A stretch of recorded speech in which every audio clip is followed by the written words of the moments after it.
Banyak yang bertanya pada saya dengan segala kesibukan mungkin yang saya jalankan ya, segala rutinitas gitu, apakah saya pernah misalnya mungkin stres gitu atau depresi atau bahkan anxiety ya gitu.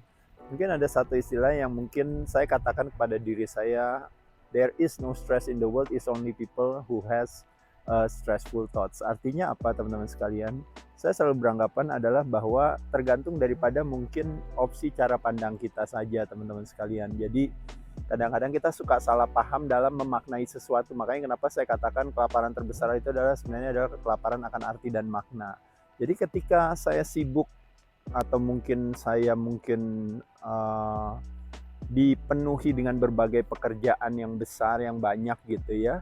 Saya justru kebalikannya pertama kalau kita lihat ya setelah kita di musim infeksi ini, kalau diberikan pekerjaan kan bukankah itu menjadi sebuah berkah gitu ya, itu nomor satu gitu ya. Jadi dulu kita nggak ada kerjaan jauh lebih susah daripada kita punya kerjaan. Kedua, ketika kita bekerja juga kita tidak kelaparan akan arti dan makna. Dalam arti kalau saya, teman-teman, saya sangat bersyukur ya ketika saya bisa menjalankan apa yang pekerjaan yang memang sesuai dengan panggilan hati saya.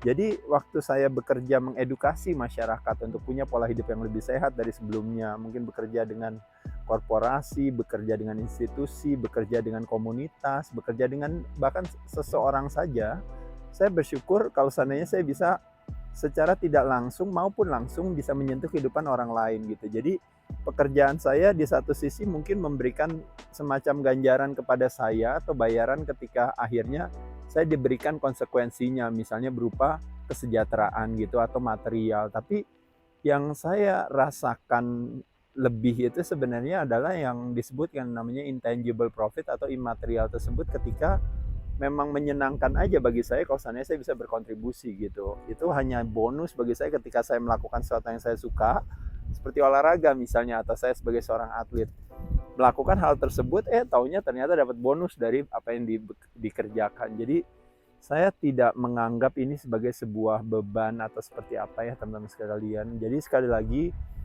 itu juga kembali lagi kalau kita berbicara stres ya, kadang-kadang kalau teman-teman tahu itu lebih kepada mungkin kita didominasi oleh kalau yang namanya mungkin kesalahpahaman. Jadi stres itu terbagi atas tiga kalau teman-teman tahu.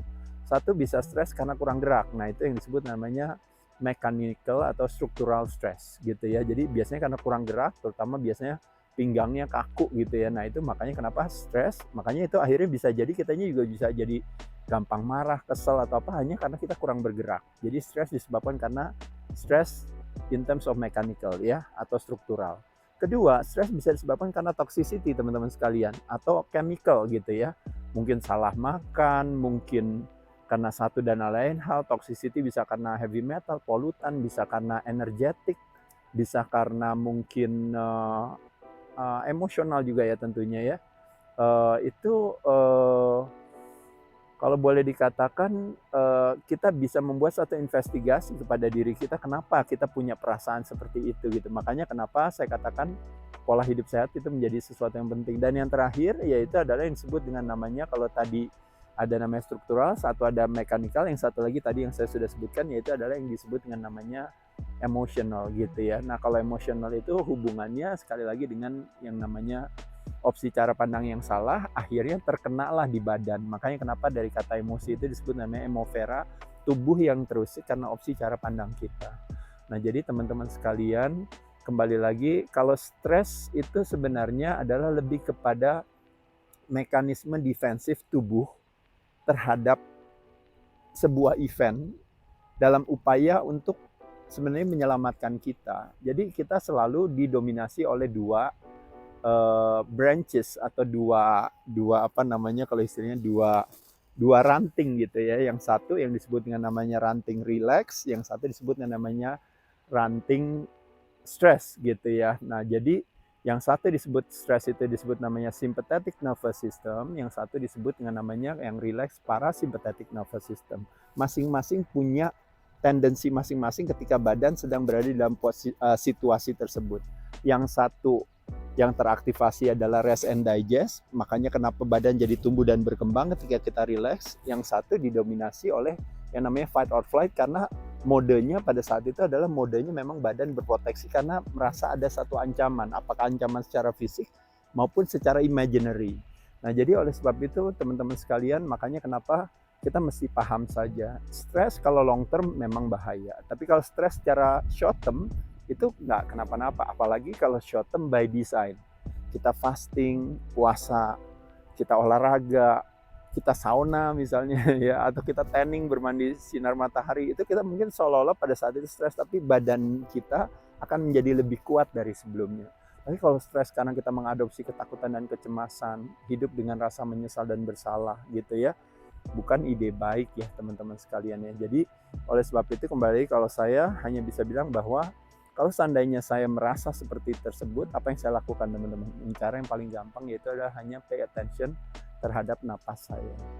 Jadi tarik nafas yang lebih panjang, yang lebih dalam, buang nafas yang lebih panjang. Itu adalah salah satu strategi yang paling mudah untuk mengaktifasi parasympathetic nervous system. Kenapa? Karena gerakan pikiran kita cenderung biasanya representasi daripada gerakan nafas kita. Kita lagi kesel, lagi marah, lagi sebel, pasti nafasnya pendek dan pelan. Nah, pendek dan cepat. Tapi ketika kalau seandainya kita pay attention sama nafas kita untuk kita tarik lebih dalam, buang lebih panjang, pada saat itulah terjadi shifting.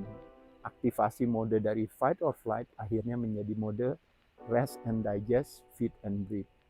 Demikianlah teman-teman, sekali lagi jadi stress response atau relax response adalah satu hal yang wajar. Is a mekanisme defensif tubuh kita.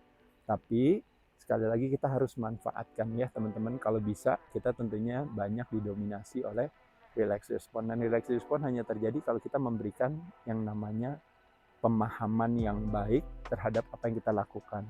Apakah kenapa saya istilahnya ada di sini, kenapa saya bisa berguna, bermanfaat bagi keluarga, bagi orang lain, bagi sesama, itu pemaknaan-pemaknaan tersebutlah yang akhirnya menjadi satu modalitas bagi kita untuk bisa menikmati hidup jadi lebih nyaman lagi. Selamat mencoba teman-teman sekalian. Cheers. Bersama Organic Water kita berkontribusi menyehatkan masyarakat di Indonesia.